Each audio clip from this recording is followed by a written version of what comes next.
tema que vamos a manejar el día de hoy está más amplio en sus hojas, van a tener la oportunidad de leerlo posteriormente, y se llama La gracia y la culpa. Hemos estado platicando, se recuerdan ustedes, de cuáles son los problemas de los cristianos sumergidos en la trampa de la autorrealización. Y cuando una persona está sumergida en la trampa de la autorrealización, manifiesta síntomas porque está ahí, porque está metido dentro de un ambiente que no le corresponde conforme a la palabra de Dios. Y entre estos síntomas podemos encontrar uno de ellos, la culpa, un pobre concepto de sí mismo, la hipocresía, el enojo y las dificultades en las relaciones interpersonales. El día de hoy vamos a tratar con la culpa. Cada uno de estos síntomas se presentan en la vida de una persona, de manera particular en un creyente, como que si fuera una tela tejida, y cada uno de los hilos de la tela tejida es uno de esos síntomas. Están tan entrelazados unos con otros que resulta difícil separarlos. Y pretender separar uno es como que dañar el tejido completo. Es parte de un patrón, de un estilo de vida de una persona. Concentrarse en uno y jalar la hebra es como que ustedes agarren un tejido que han hecho y jalan el hilo y van viendo cómo se va deshaciendo, ¿no? Quienes manifiestan estos síntomas generalmente se oponen al cambio, no los quieren dejar. Aun cuando llegan a reconocerlos, se apegan al problema. Y es más fácil, porque esta es una actitud del corazón del hombre, es más fácil aferrarse a algo conocido, aun cuando esto sea negativo, aun cuando esto duela, que desprenderse de ello y enfrentar algo que resulta desconocido, aun cuando lo desconocido nos lleve a libertad y a bendición. Por consiguiente, cuando se le propone a una persona que necesita dejar estos síntomas que son manifiestos en su vida, ese proceso de cambio o el dejarlo produce terror, les aterra. Quieren quedarse con ello y aferrarse a ello, aunque signifique algo doloroso, simplemente por el hecho que es algo que resulta conocido. Y no quieren meterse en algo que, aunque vaya a ser de bendición en su vida, aún no lo conocen, por lo cual no se pueden apropiar de ello. Si quitamos una hebra, por ejemplo, de ese tejido, este va a afectar todo el diseño. Por eso que esos síntomas no pueden ser tratados, muchos de ellos, de manera individual, sino que tiene que ser tratado todo dentro de un conjunto. Pero vamos a platicar de la culpa. Y la culpa es por lo general la fuerza y el motivador que mueve a aquellos hombres y mujeres que están atrapados en la autorrealización. Suena extraño, ¿no? Y suena raro, pero así es. ¿Y qué es la culpa? Hay buenas y malas noticias con respecto a la culpa y vamos a verlo. La buena noticia es que la culpa es una forma de aflicción mental. Por ejemplo, voy a poner el dolor. Y en el dolor vamos a platicar como ejemplo el dolor en el cuerpo. Ustedes saben muy bien que cuando nosotros experimentamos dolor es porque un peligro nos acecha. El dolor es señal de peligro. Y realmente es un don precioso dado por Dios dentro de las capacidades que tiene el cuerpo humano. ¿Han oído ustedes escuchar de la lepra? ¿Sí? ¿Saben ustedes que lo primero que tienen los leprosos, uno de sus principales síntomas, es la insensibilidad en sus miembros? Y consecuencia de que no sienten dolor es que se mutilan o se destruyen o se queman o se producen daños realmente irreparables, muchos de ellos, simplemente porque el dolor, que es una alarma que activa el peligro en el cuerpo, no está presente.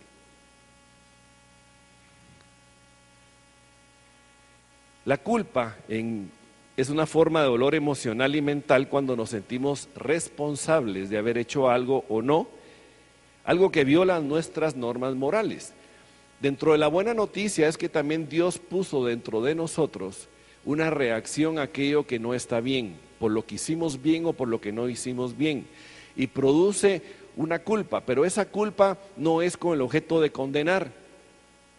El propósito de la culpa es llevarnos a la corrección, al arrepentimiento, a la restitución de aquello que no está bien. Es el dolor interior experimentado por algo que no está bien, pero que tiene que ser corregido. Para aquellos seres humanos pecaminosos y caídos, es un don de Dios. Y es parte de su gracia redentora y restringidora. Es la conciencia que está hablando interiormente y está diciendo, mira, eso no estuvo bien, corrígelo, arrepiéntete. O aquellos que aún no tienen el Espíritu de Dios, Dios proveyó de esa capacidad de experimentar por medio de la conciencia si algo no está bien, de conocerlo. Si lo sabíamos o no lo sabíamos nosotros antes. Nadie nos decía a nosotros, por ejemplo, vemos a los niños chiquitos, a los chiquitines, desde muy temprana edad, nos damos cuenta que ellos ya conocen de alguna manera algo que no está bien y está mal. ¿Quién quebró el plato? Yo no fui. Hay una conciencia puesta por Dios y es ese mecanismo de defensa, es esa gracia que Dios ha dejado sobre el hombre. Pero la mala noticia en relación a la culpa es que también esta culpa puede irse al extremo opuesto y convertirse en un verdugo destructor y cruel. Y esta culpa prevalece en los cristianos inclinados a la autorrealización. Y esta es un tipo de culpa un tanto diferente. Es una culpa que se manifiesta como una emoción vaga, como una culpa permanente, algo que permanece todo el tiempo, es generalizada, envuelve todas nuestras emociones y sentimientos y nos lleva a ver qué es la causa de la actividad moral y espiritual de tales cristianos. Son movidos por la culpa. Sus acciones, sus actitudes, sus metas, sus objetivos, lo que los inspira, lo que los mueve, lo que los motiva es el sentimiento de culpa generalizado, una culpa constante, permanente. No es ese don precioso dado por Dios que cuando algo específico no está bien, aparece como reacción una culpa específica por ese algo específico. En este caso es una culpa general. Por tanto, esa presión constante de esa culpa que experimentan los mantiene tratando de hacer y ser más. La culpa es el motivador. Quiero ser más, necesito ser más y la culpa los mueve, la culpa los empuja, la culpa les dice que tienen que alcanzar estándares más altos y como no alcanza esos estándares se sienten culpables por no lograrlo y la misma culpa le dice tú tienes que subir más arriba todavía. Y entonces es un círculo vicioso en el cual no se puede salir. Cristianos que conocen las Escrituras en relación a lo que Dios dice, de que debemos confiar, reposar, esperar y estar en Él, pero realmente no se pueden desprender de la culpa. Tienen en su mente el conocimiento de la palabra, pero en el conocimiento de la palabra, en su mente no se ha hecho rema en su propio corazón. Lo que gobierna sus corazones es el sentimiento general de culpa, pero la palabra solamente está en el conocimiento de la mente. No se ha hecho vida en ellos. Por consiguiente, no pueden mantener la seguridad de que son perdonados y aceptados por Dios. La culpa es una barrera que no permite en la persona que la experimenta experimentar el perdón. No le permite experimentar y aceptar la aceptación que Dios tiene de ella o de él, tal como es, porque realmente Dios nos aceptó tal como somos. Amén. Ahora, hay algunas razones por las cuales se hace difícil romper las cadenas de la culpa. Una de ellas es víctimas de las víctimas. Vamos a ver qué significa víctimas de las víctimas. Todos los problemas humanos son el resultado del pecado, ¿es correcto o no? Pero en el caso particular de las víctimas, la pregunta es, ¿los pecados de quién?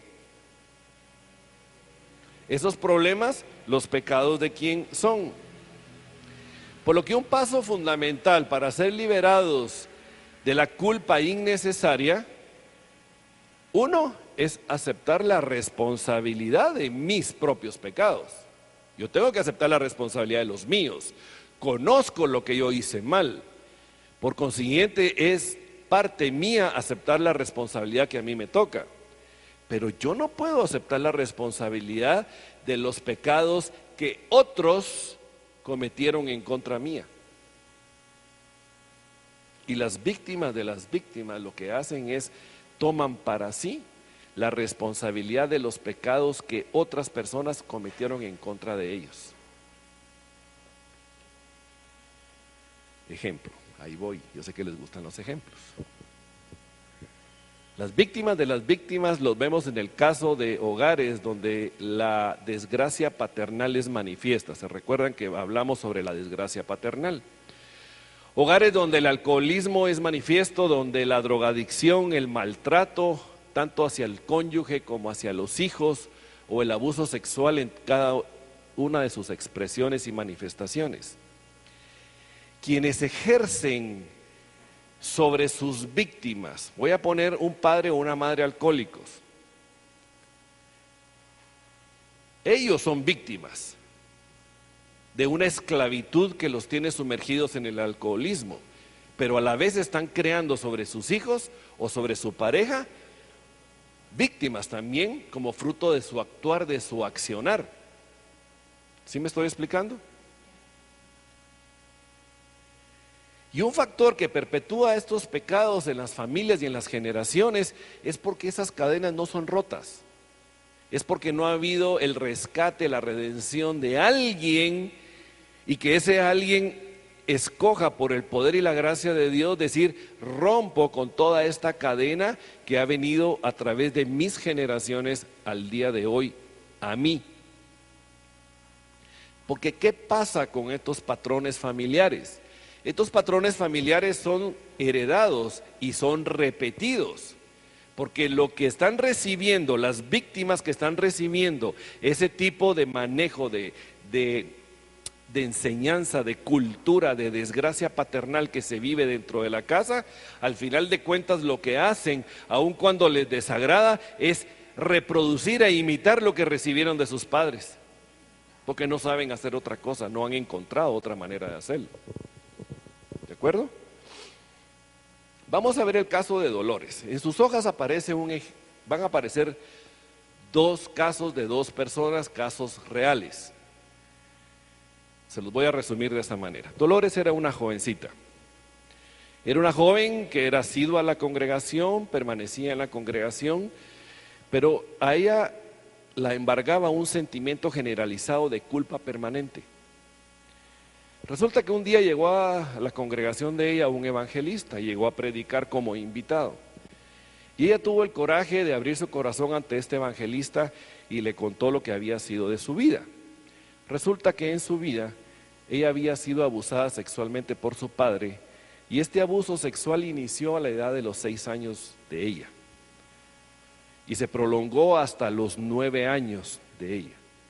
Un día desesperada ella le contó a su mamá de lo que ella estaba siendo objeto del abuso sexual de su padre. La reacción de la mamá no era realmente lo que ella esperaba.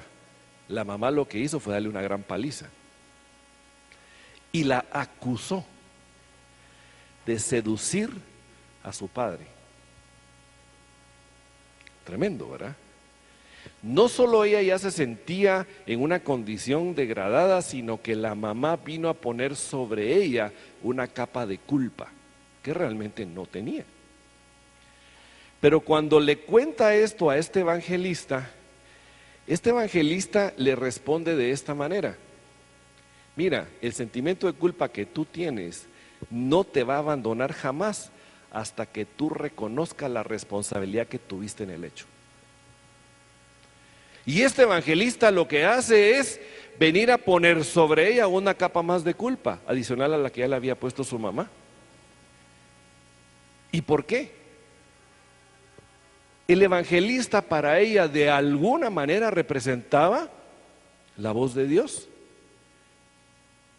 Aunque el evangelista no es Dios, pero tenía una representación de alguien que manejaba la palabra y tenía la autoridad de Dios. Y entonces lo que ella percibió es que Dios estaba poniendo sobre ella la culpa y la responsabilidad de lo que ella había sido objeto. Tremendo, ¿no? Tomando este caso como un ejemplo, muchos prefieren echarse toda la culpa por lo que alguien les hizo. Y prefieren hacerlo antes que afrontar la verdad sobre las personas que lo hicieron. Y esto sucede con más frecuencia cuando los verdaderos culpables son personas que están cerca, personas aquellas que hemos escogido amar y respetar, como en el caso de los papás. En el caso de esta muchacha Dolores era su padre y su madre también. O en el caso de familiares, maestros, predicadores o cónyuges.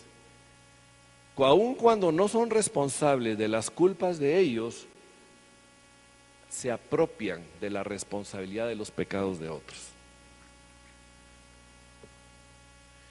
Entonces, cuando alguien actúa de esta manera y se aferra a la culpa, se establece un círculo vicioso.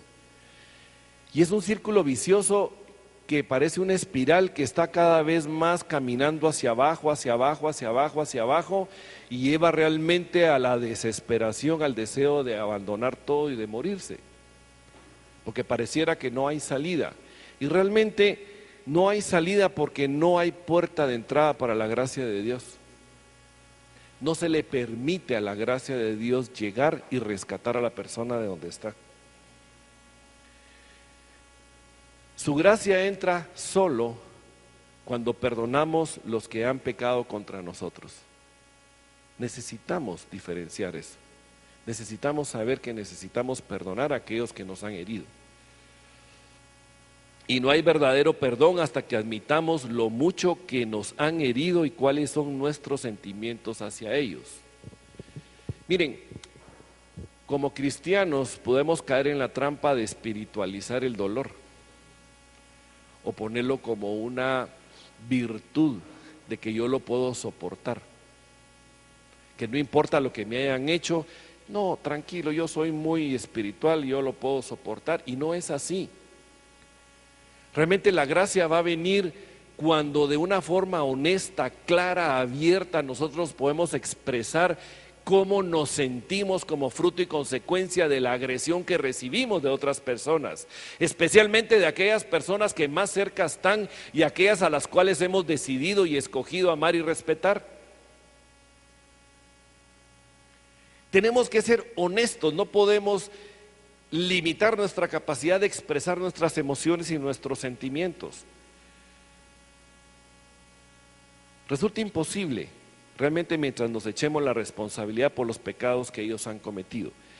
Y vamos a ver un ejemplo en el caso de Josué en Génesis 50, capítulo 20. Dice la palabra, ustedes conocen la historia de José. José fue vendido por sus hermanos, se lo llevó una caravana a Egipto. En Egipto fue entregado a la casa de Potifar. En la casa de Potifar él estaba ya fungiendo como administrador. Fue seducido por la esposa de Potifar, luego posteriormente fue metido en la cárcel estuvo mucho tiempo, fue ayudante del administrador de la cárcel, hasta que llegó a ser el segundo después de Faraón en autoridad. Pero para llegar a eso, él pasó por una serie de problemas y vicisitudes, de los cuales los verdaderos responsables, ¿quiénes fueron? Sus hermanos. Y cuando él después del tiempo se encuentra con sus hermanos, les dice: vosotros pensasteis mal contra mí, mas Dios lo encaminó a bien para hacer lo que vemos hoy, para mantener en vida a mucho pueblo.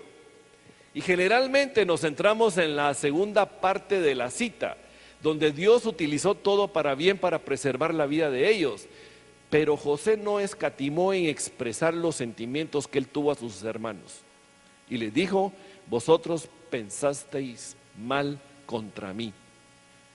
En esta pequeña frase está resumido el dolor que él experimentó como consecuencia de lo que ellos hicieron con él.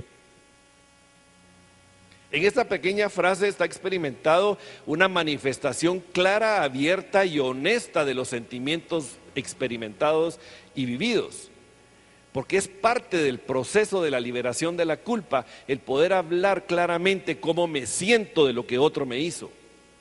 Es una de las llaves del perdón, es una de las llaves para ser libre a través del extender el perdón.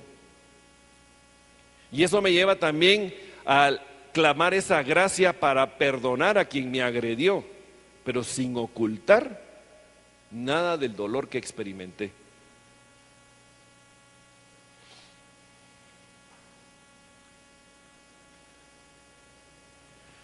Quien activa la gracia de Dios en nuestras vidas es el Espíritu Santo.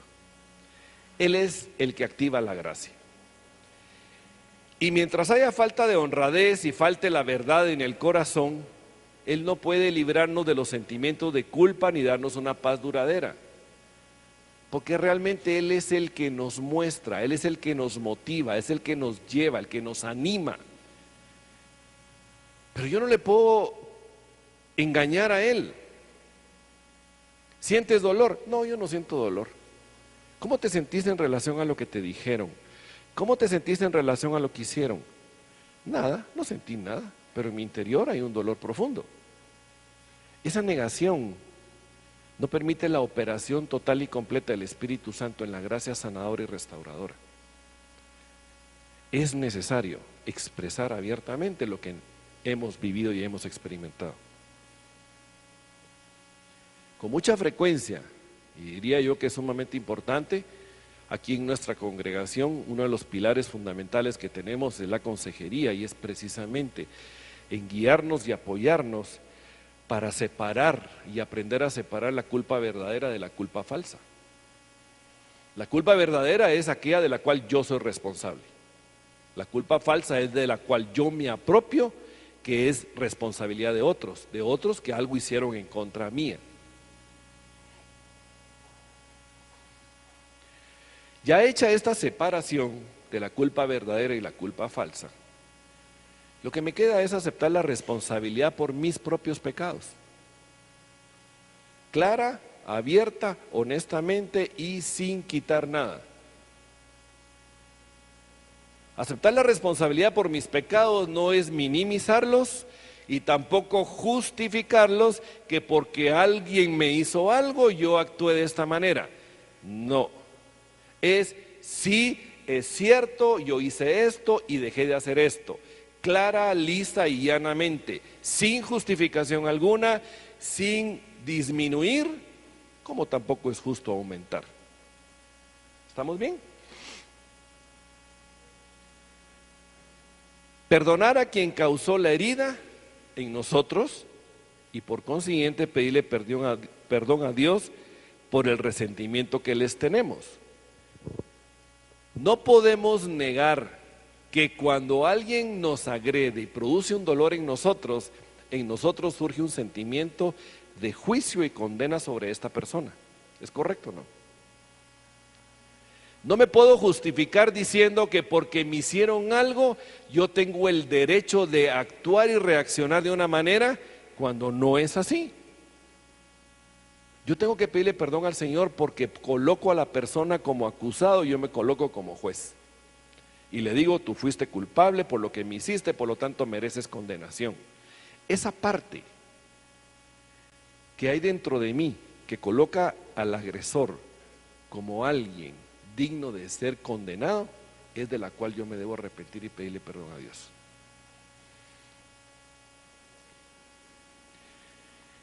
El otro elemento es la culpa falsa. Mencionaba que hay situaciones en las que se necesita distinguir entre la culpa verdadera y la culpa falsa. Voy a poner un ejemplo, cómo un niño puede desarrollar su conciencia. Un niño en casa puede desarrollar su conciencia cuando se apropia, hace suyos las normas de las personas que considera importantes, en este caso los papás. Hace suyo la forma de vida del papá y la mamá. Hace suya la manera como el papá y la mamá reaccionan ante determinada situación. Y esos valores el niño los toma para sí y los hace propios. Así como si vemos en un hogar donde la desgracia paternal es manifiesta, podemos encontrar, por ejemplo, un niño que adopta para sí la idea del tabaco porque mamá y papá fuman y lo apropia como suyo, como un valor, porque aquellos que admira lo hacen y yo quiero hacer lo mismo que ellos hacen. Miren, el sábado nos pasó una cosa simpática y curiosa con Daniel, con mi nieto. En la mañana yo me estaba rasurando y él estaba al lado mío y en un momento dado vi que empezó a sacar de mi gaveta un cepillo de pelo y empezó a peinarse, porque vio que yo me peinaba. Y luego agarró una lima de uñas y empezó a limarse las uñas. Pero luego tomó la máquina de afeitar y se trató de usar la máquina de afeitar y le dije, no, mijo, eso no se hace, te vas a cortar. Pero él no prestó atención a ello. Él me vio rasurándome a mí, me ve casi todas las mañanas hacerlo. Ni bien me di la vuelta, tomó la máquina de afeitar y se la pasó por los labios y el pobre se pegó una cortada aquí tremenda. Y eran chorros de sangre. Pero miren, en medio de la situación, el ejemplo es importante. Porque lo que él estaba haciendo era apropiarse de un valor que está viendo en alguien que lo está haciendo. ¿Por qué? Porque considera a esa persona importante. En ese caso, él puede que me vea a mí importante y quiera apropiarse de algo que yo hago. ¿Sí me estoy explicando en eso? Como quiere su aprobación, entonces va incorporando dentro de sí esos valores y los hace propios. Pero el motivador es, quiero ser aprobado, entonces yo quiero hacer lo mismo que hacen quien yo miro. ¿Por qué? Porque lo admiro. Este proceso, si lo manejamos bien, es precioso. Este proceso es precioso, es maravilloso. Porque puede ser la base para que hogares donde realmente los principios de la palabra sean vividos, sean fundamentados, estén cimentados, nos puedan permitir guiar, enseñar, instruir a nuestros hijos con la instrucción del temor santo y reverente a Dios. Porque lo ven en nosotros y ellos, porque nos aprecian, quieren apropiarse de esos valores para ellos. Es ahí la importancia que tenemos como padres de poder dar ese testimonio dentro de casa. Normas que podamos estar viviendo, que tienen como base las Sagradas Escrituras, y estas deben ser arraigadas en relaciones amables y reforzadas con un ejemplo constante, y eso lo que va a producir es una conciencia sana en nuestros hijos, porque la palabra va a hacerse vida, porque los principios de las Sagradas Escrituras no solo se manifiestan con palabras, sino que se viven con hechos, y lo que ellos van a tomar y adoptar son esos valores y los van a apropiar para ellos porque nosotros los estamos viviendo.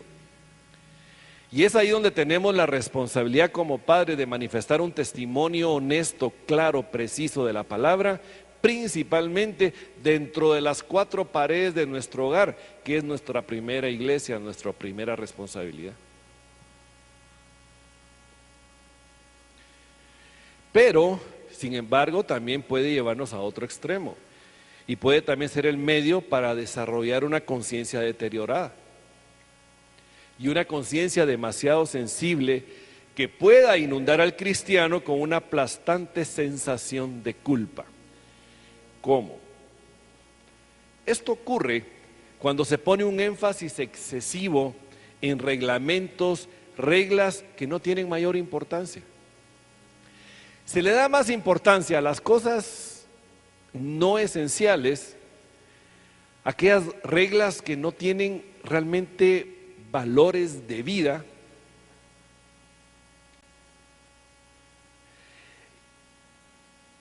los castigos que se aplican sobre esas reglas y esos reglamentos cuando son rotos son desproporcionados. Un ejemplo: mi hijo no toque ese vaso porque lo va a quebrar. No lo toque porque lo va a quebrar. Y entonces pongo un énfasis exagerado: en esta casa no se toca ningún vaso y todos los vasos tienen que estar colocados en un lugar fuera del acceso de los niños. Pero estoy fumando o estoy hablando palabras soeces y resulta que el niño empieza a decir palabras soeces, y en vez de reprenderlo porque es algo equivocado, simplemente le hago gracia. Pero si toma el vaso y lo rompe, entonces el castigo que aplico sobre la rotura del vaso es desmedido y exagerado. Se quita el orden correcto de prioridades que se deben manejar en la casa. El castigo desproporcionado puede ser de muchas maneras y vamos a platicar un poquito sobre ello. Pueden haber hogares legalistas, inclusive iglesias sin misericordia, que a menudo producen conciencias torcidas y que atrapan a los cristianos en sentimientos de culpa. El exigir cumplir normas que no son esenciales dentro de la sana doctrina de la palabra.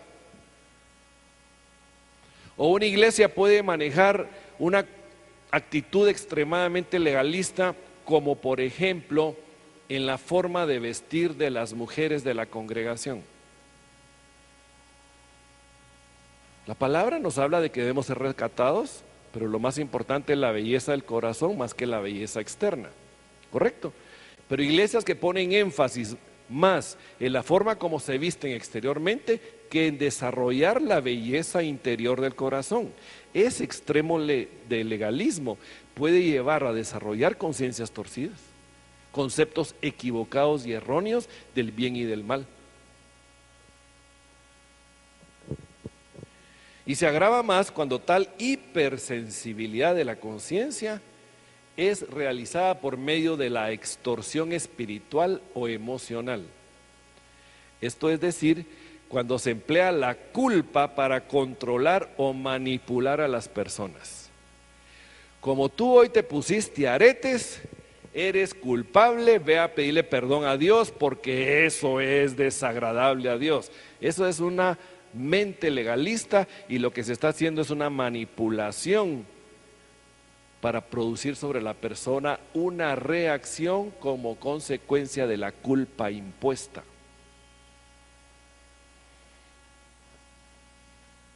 Y esta extorsión puede incorporarles una sensación destructiva de culpa falsa.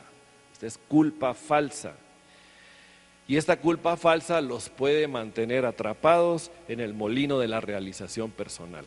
Es el hacer y hacer lo que los demás me dicen que haga, porque así tiene que ser y no encuentro salida, no cumplo. Hoy no traje aretes, va a decir esta mujer, pero resulta que de un pequeño mechón del pelo le salió, se le desprendió del gancho, y mire usted el peinado exótico que trae, le van a decir. Entonces no va a poder salir de ese rollo. Ese es el exceso de legalismo. Les voy a leer, porque no está aquí en la presentación, porque los dos ejemplos que traigo son de dos personas, y estos ejemplos nos van a ayudar a nosotros a entender cómo la culpa se puede manejar. Dice de la historia de Cliff, ese es el nombre de este muchacho, y era un hombre con un gran sentimiento de culpa. Era un hombre esforzado en lo espiritual, con la obsesión de estar constantemente ocupado en el servicio al Señor. También sentía que era imposible disminuir sus esfuerzos ni por un momento, por no desagradar a Dios. Le parecía que siempre le estaban mirando. Llevaba una carga casi insoportable por el alma de cada una de las personas con quienes se comunicaba. Creía que era responsable por el destino eterno de ellas. Estaba seguro que si les fallaba, tendría toda la culpa.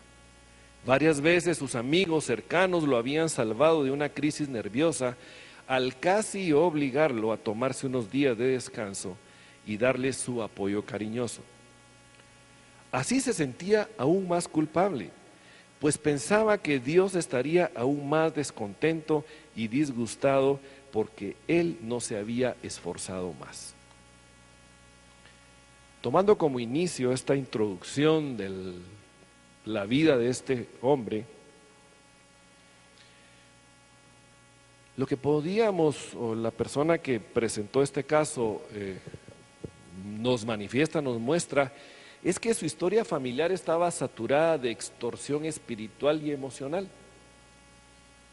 Y eso ocurre cuando se emplea la lástima, la desaprobación y la culpa como puntos de presión emocional para dictar aún la conducta familiar más insignificante. Hasta para dar una norma o una indicación insignificante era manejada por medio de la extorsión, de la manipulación emocional o por la aplicación de la culpa. Resulta que la madre de este hombre tenía un tremendo complejo grave de mártir. Y esta mujer utilizaba todos los medios posibles para controlar a su familia. Y lo hacía con sus enfermedades y sus dolencias nerviosas. Era una controladora, una manipuladora y lo hacía de una forma bien hecha. Se mantenía enferma. Resulta que este muchacho era el hijo mayor de otros hermanos. Por consiguiente, desde muy temprana edad él se vio sobrecargado de muchas responsabilidades. Responsabilidades que le correspondían a su madre asumir. Responsabilidades con él y responsabilidades con sus hermanos y responsabilidades de él como un niño pequeño hacia su mamá. Pero lo precioso de esto es que vamos a ver también cómo el proceso de restauración fue desarrollándose en él. Y este ejemplo nos va a servir a nosotros para poder identificar si en algún momento alguno de los elementos que estamos viendo son aplicables a nuestras vidas. Ese es el objetivo. Este hombre se fue dando cuenta de que no era Dios mirando por encima del hombro para ver qué hacía, porque él tenía un fuerte sentimiento de que era observado por todo. Que tenía una mirada aquí atrás de su hombro y que esa mirada veía lo que hacía y era juzgado por todo lo que hacía. Y realmente sí se parecía a Dios, pero no lo era. Era la voz de su mamá, una voz caprichosa, imposible de agradar, y que se había esa voz incorporado dentro de su propia conciencia.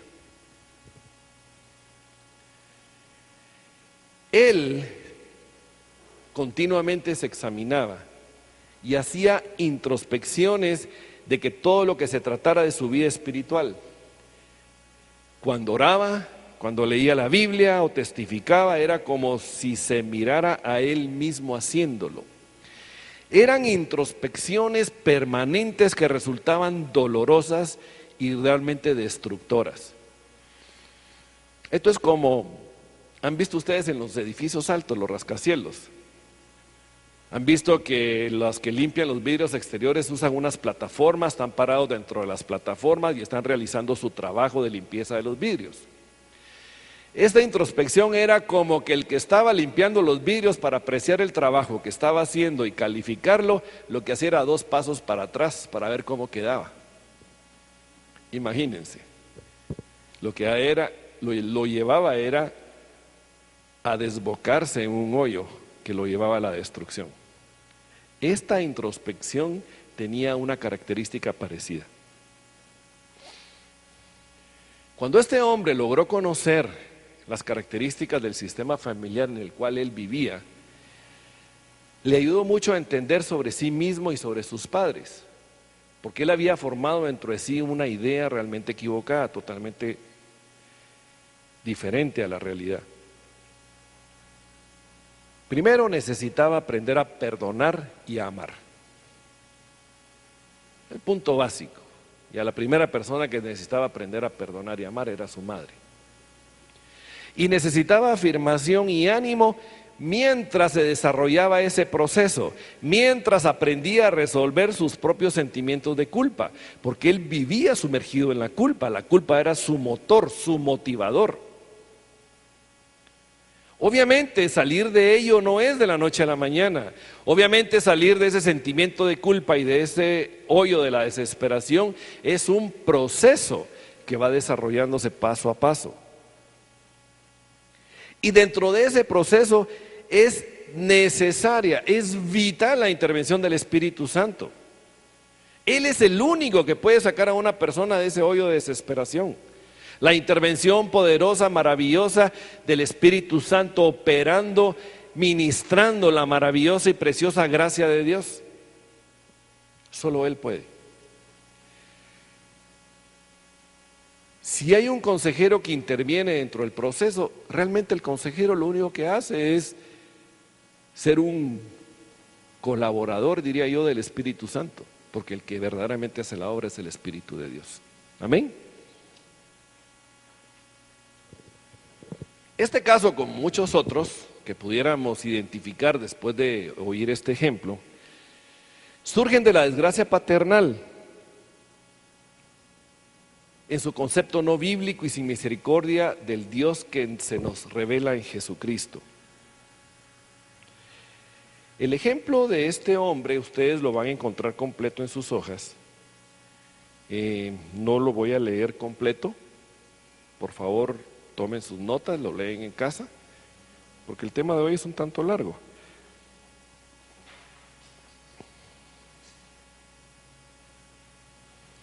Pero entre los elementos que él manifestaba era la necesidad que tenía de ser perfecto, que en su mente su mamá y Dios eran la misma persona, y fue desarrollando un montón de cosas. Por favor, lean el caso va a ser muy ilustrativo.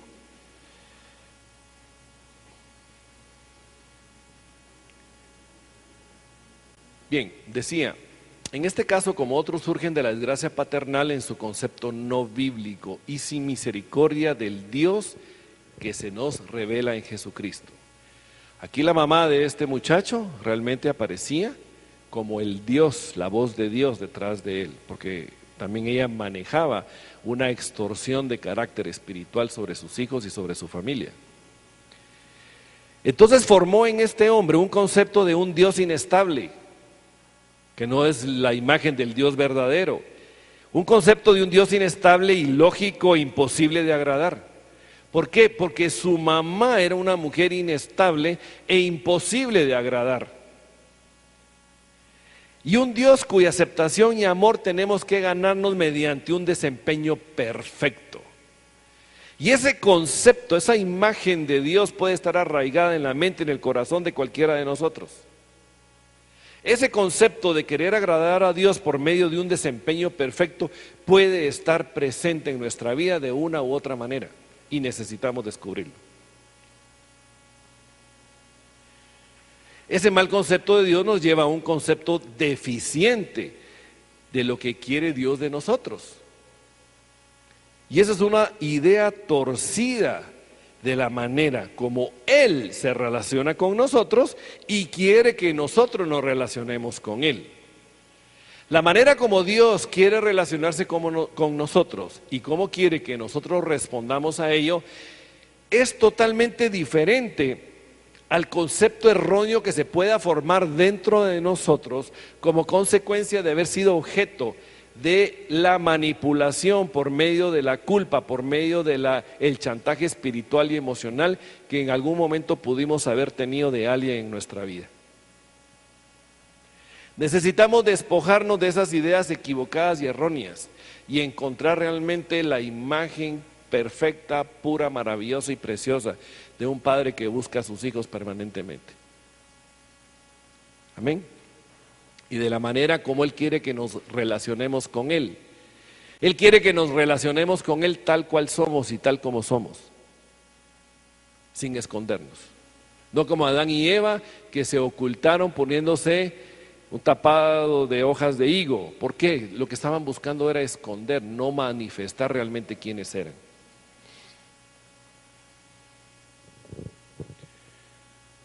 Para los cristianos no es posible resolver el problema de la culpa de otro diciéndoles que no se sientan culpables por esto o bien que se sientan culpables por aquello. Tomar esa posición es como que nosotros estuviéramos condenándoles por lo que a nosotros nos pudiera parecer fracaso en vivir conforme a las exigencias de la ley. Esto es muy sencillo. A veces nos volvemos como que señaladores. Mira, tú no deberías de hacer eso, porque lo que estás haciendo está mal hecho. Tú no deberías de orar de esa manera. Y lo que estamos determinando es un juicio. ¿Por qué? Porque si lo está haciendo de una manera que a mí no me parece, yo estoy estableciendo que la forma como lo está haciendo no es la correcta y la mía es la correcta. ¿Me estoy explicando? Y eso no nos corresponde, aun cuando tengamos la buena intención podemos caer en ese problema. En el momento que condenamos, nosotros estamos diciendo que creemos lo opuesto. Si tú oras de esa manera, no está bien. ¿Qué estoy diciendo? Yo creo en lo opuesto de lo que yo te estoy señalando a ti. Y como creo lo opuesto de lo que te estoy señalando a ti, yo me puedo justificar, porque yo estoy, según yo, en lo correcto. Y la verdad es que yo tengo que evaluar si yo estoy en lo correcto. En primer lugar, no tengo por qué señalar y juzgar a nadie. Si es en aspectos eminentemente espirituales, el único que me puede señalar es el Espíritu Santo de Dios. Solo Él me puede confrontar. Pero la buena noticia de la gracia es que la buena relación con Dios ya no depende de nuestra capacidad para obedecer la ley. Amadas hermanas, aquí empieza el meollo del tema. Prestémosle atención porque la verdad revelada de la palabra de Dios tiene que venir y provocar en nosotros libertad. La buena noticia de la gracia es que la buena relación con Dios ya no depende de nuestra capacidad para obedecer la ley, sino de la completa aceptación de que no puedo hacerlo. Amén. Yo no puedo cumplir. Es más, ya no necesitamos obedecer la ley. Al contrario, entramos en la buena relación con Dios por lo que Él hizo por nosotros, no es lo que nosotros podemos hacer. En Romanos 10:4 nos dice la palabra, porque el fin de la ley es Cristo para justicia a todo aquel que cree. Y somos justificados simple y sencillamente por el hecho de creer en Jesucristo como Señor y Salvador. ¿Se recuerdan ustedes de los fariseos?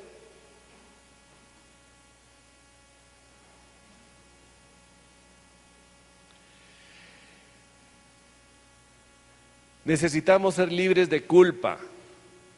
Y el verdadero significado de pecado, culpa, gracia y salvación es que el pecado y la culpa son el centro de la enfermedad. Lo vamos a poner de esta manera.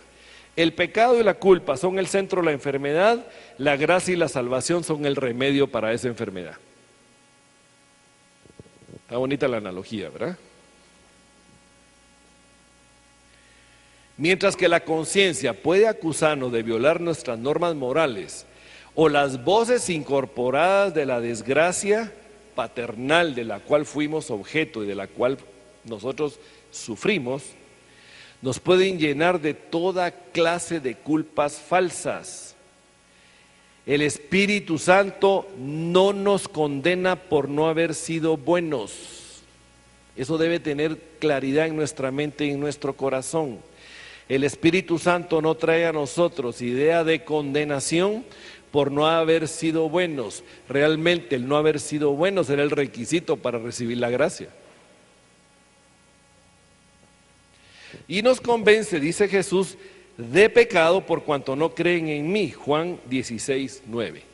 Y aquí el Señor Jesucristo nos enfoca en el único pecado en el cual debemos prestar atención, por el cual podemos ser condenados. Y el único pecado del cual el Espíritu Santo trae convencimiento es por no creer en Él. Por no creer en Él. El único pecado que me condena es no creer en Jesucristo como mi Señor y mi Salvador. Y es obra del Espíritu Santo el que trae convencimiento, y la palabra lo dice muy claro. Dice el Señor Jesús en su palabra que el Espíritu Santo convencerá al mundo de justicia, de juicio y pecado. ¿Correcto? Y dice, por cuanto no creen en mí. Ese es el verdadero pecado del cual tenemos que buscar el arrepentimiento. Si ya creímos en el Señor Jesucristo como Salvador y Señor, déjenme decirles que hemos sido libertados de la culpa. La gracia nos pone en el lugar de la culpa real por nuestro único pecado real. No creer en Jesucristo ni confiar en Él para entrar en la buena relación con Dios. La gracia me ubica en la posición donde tengo que reconocer que no me puedo arrepentir de todos mis pecados para alcanzar la salvación o hacer una cantidad de obras para ganarme el favor de Dios, sino que me centra, me ubica en la necesidad que tengo de creer en Jesucristo. Amén. Y a través de creer en Jesucristo es que puedo entrar en la correcta relación con mi Padre. Por lo que impide encontrar la paz con Dios, realmente no son los muchos pecados ni la sensación de maldad, sino el orgullo y la sensación de bondad. ¡Wow! ¿Cuántos nos considerábamos buenos que no necesitábamos de Dios? Y esa bondad era alimentada por el orgullo pecaminoso que había en nosotros. ¿Es correcto o no? Y el orgullo le dice a Dios que el método de justicia por autorrealización es mejor que el camino de la gracia incondicional de Dios. Miren qué tremendo esta afirmación.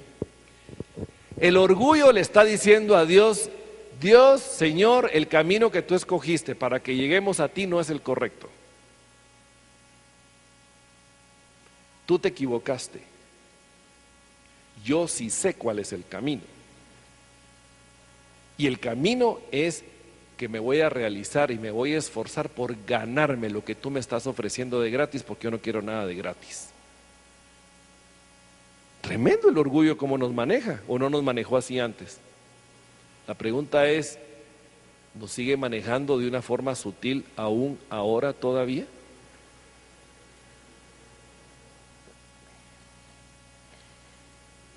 La gracia resuelve el problema de la culpa, pero no lo resuelve por partes, sino que nos da una nueva, completa, total, diferente esfera de relación con Dios por medio de Jesucristo y el sacrificio que realizó en su cruz. Amén. Él nos quita la culpa, nos da un nivel de relación con Él que antes no teníamos. Antes nuestra relación con Él era como consecuencia de lo que hacíamos, creyendo que haciendo cosas buenas nos ganábamos su favor, creyendo que siendo buenos, creyendo que yo podía ganarme mi propia salvación, cuando realmente mi relación estaba con Él, según yo, bien simple y sencillamente porque asistía de manera continua y acostumbrada a servicios religiosos. Y no es así. Bendito sea el Señor, que hoy podemos decir gracias porque tu gracia me alcanzó. Amén. La gracia significa que Dios recibe a los pecadores. Miren, en el tiempo de Jesucristo, ¿se recuerdan ustedes la historia de los fariseos? ¿Cómo le molestaba a los fariseos la actitud de Jesús? ¿Se recuerdan de ello? Les molestaba tanto. Por ejemplo, en Lucas 15:2 nos decía: y los fariseos y los escribas murmuraban, diciendo: este a los pecadores recibe y con ellos come. Los fariseos se consideraban los buenos de la época, ¿sí o no? Aquellos que manifestaban el mayor nivel de justicia en lo moral y esa obsesiva devoción que ellos presentaban del cumplimiento de las normas de la ley. Se lavaban las manos, consagraban los alimentos, hacían, miren, todo lo que las normas de la ley decía, ellos eran cumplidores de ello. Pero resulta que Jesucristo, cuando andaba en su ministerio, Él llamó a sus discípulos y los llamó realmente del pueblo. Y no eran fariseos, sino gente común y corriente. Pero viene Jesucristo y le dice a sus discípulos que ellos debían, que la justicia de ellos debía ser mayor que la de los fariseos para poder entrar en el reino de los cielos. Miren qué tremendo, porque para los fariseos, ellos estaban justificados de entrar al reino de los cielos simple y sencillamente porque ellos eran cumplidores de la ley, pero adolecían de lo más importante. De lo que ellos adolecían es que no tenían relación con el Salvador, con Jesucristo. Y los discípulos, aun cuando en su manifestación externa o en su estilo de vida pudieran parecer fracasados en cuanto al cumplimiento de la ley en comparación de los fariseos, ellos tenían la gracia de tener relación con el Salvador. Y para poder entrar al reino de los cielos, la justicia mayor que Jesucristo les menciona no es ni más ni menos que la relación en Él mismo como Salvador, porque Él es nuestra justicia. Amén. Y por eso es que podemos decir hoy que si somos discípulos del Señor Jesucristo, nuestra justicia es mayor, no por lo que yo haga, sino por lo que Él hizo por mí. Porque Él me justificó, por lo tanto la justicia que tengo no es por las obras de la ley que yo cumpla, por cumplir con mandatos, con mandamientos, con reglas y preceptos, sino porque yo dejé que la gracia de Dios me permeara y permitiera que la justicia de Dios me justificara delante de Él. Eso hace que mi justicia sea mayor, porque Él es mi justicia. Amén.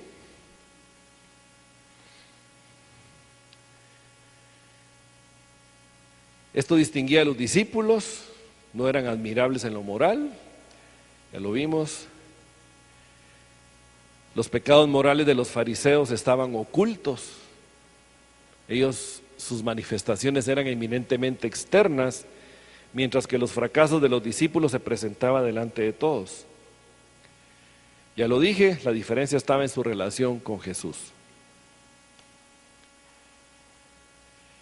La única solución al problema de la culpa. El Evangelio de Gracia dice que esta relación de confianza con Cristo es la única solución al problema de la culpa.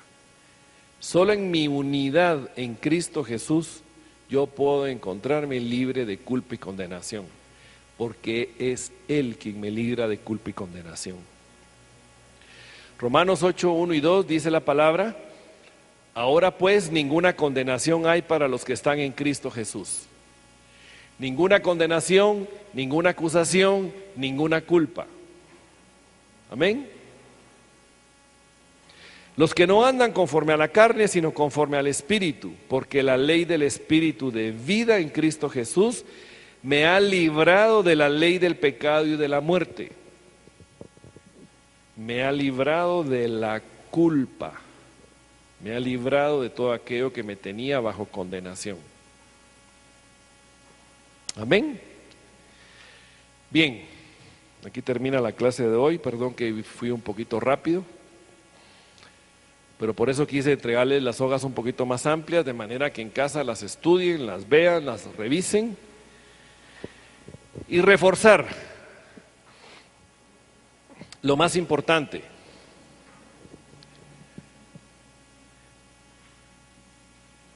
Dios puso en nosotros una conciencia. Y esa conciencia es un mecanismo de alarma para evitar hacer aquello que es equivocado y es erróneo. Ya en Cristo Jesús nos ha dejado su Santo Espíritu, y el Santo Espíritu de Dios nos convence de pecado.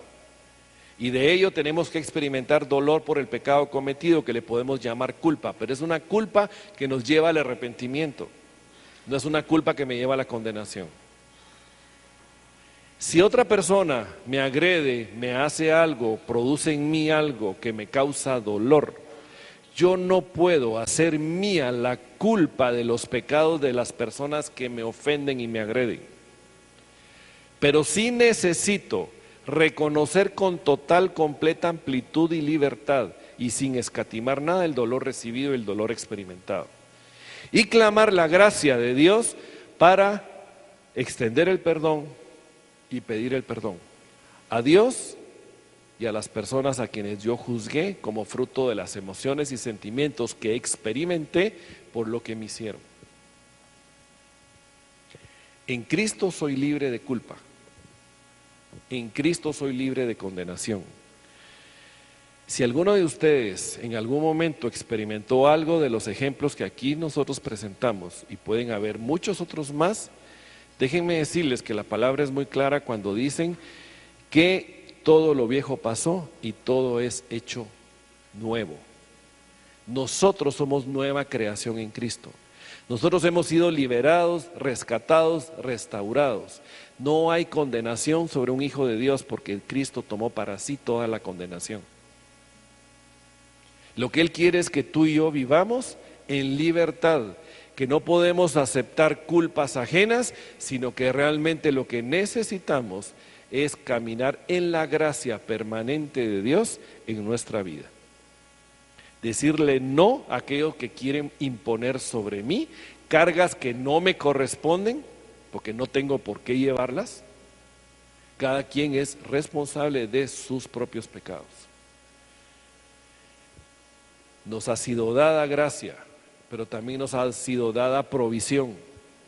Y la provisión es la maravillosa y preciosa sangre de Cristo, puesta como propiciación por nuestros pecados en el trono de la gracia.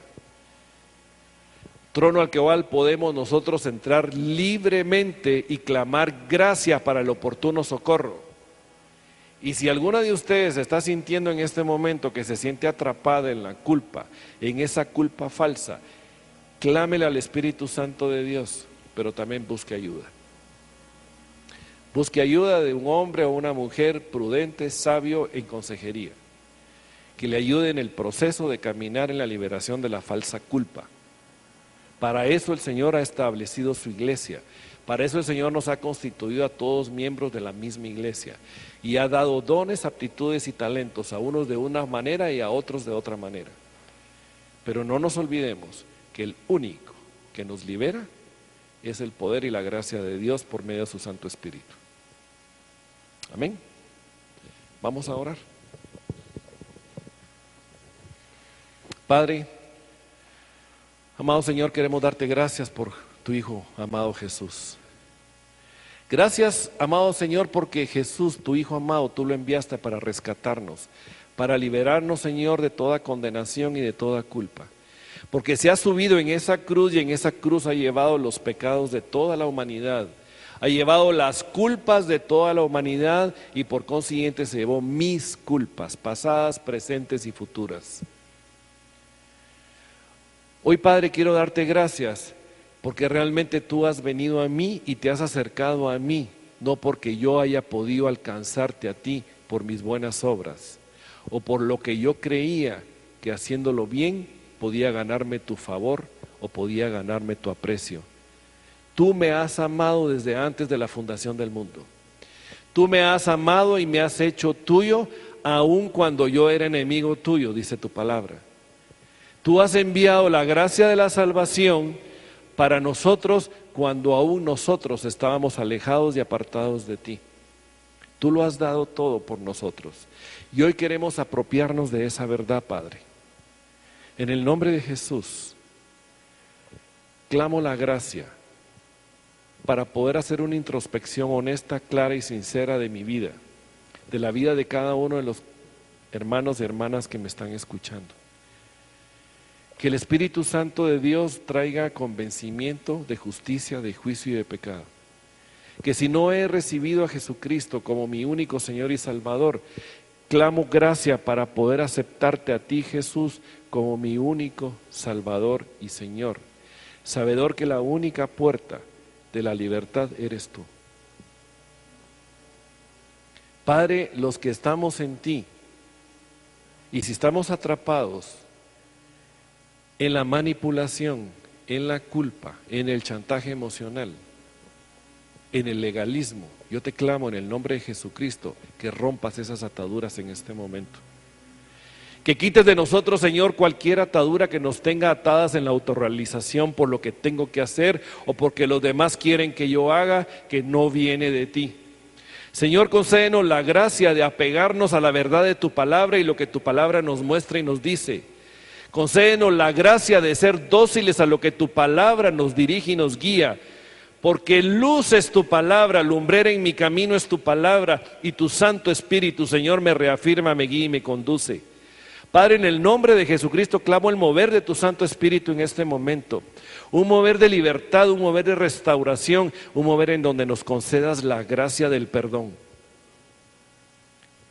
Yo te quiero pedir en este momento que si hay alguna persona en tu mente, en tu corazón, que te haya herido, que te haya golpeado, que te haya provocado un chantaje emocional y que aún sientas atadura, clámale: Padre, dame la gracia del perdón.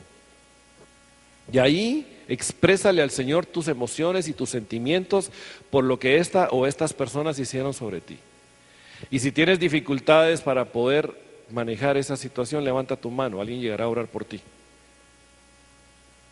Pero Padre, yo te pido que hoy, quienes aquí estamos, no salgamos igual como entramos. En el nombre de Jesús. En el nombre de Jesús. Padre, gracias. Gracias porque tu gracia me alcanzó. Gracias porque tu gracia me libertó. Amado Señor, gracias porque tu amor me envuelve. Porque me has enseñado y me has reafirmado que soy amada y amado tuyo, no por lo que hago, sino por lo que tú dices que yo soy. Padre, concédenos la gracia aún para recibir de tu misma gracia. Concédenos la gracia para dejarnos amar por ti y concédenos la gracia para vernos como tú nos ves. En el nombre de Jesús.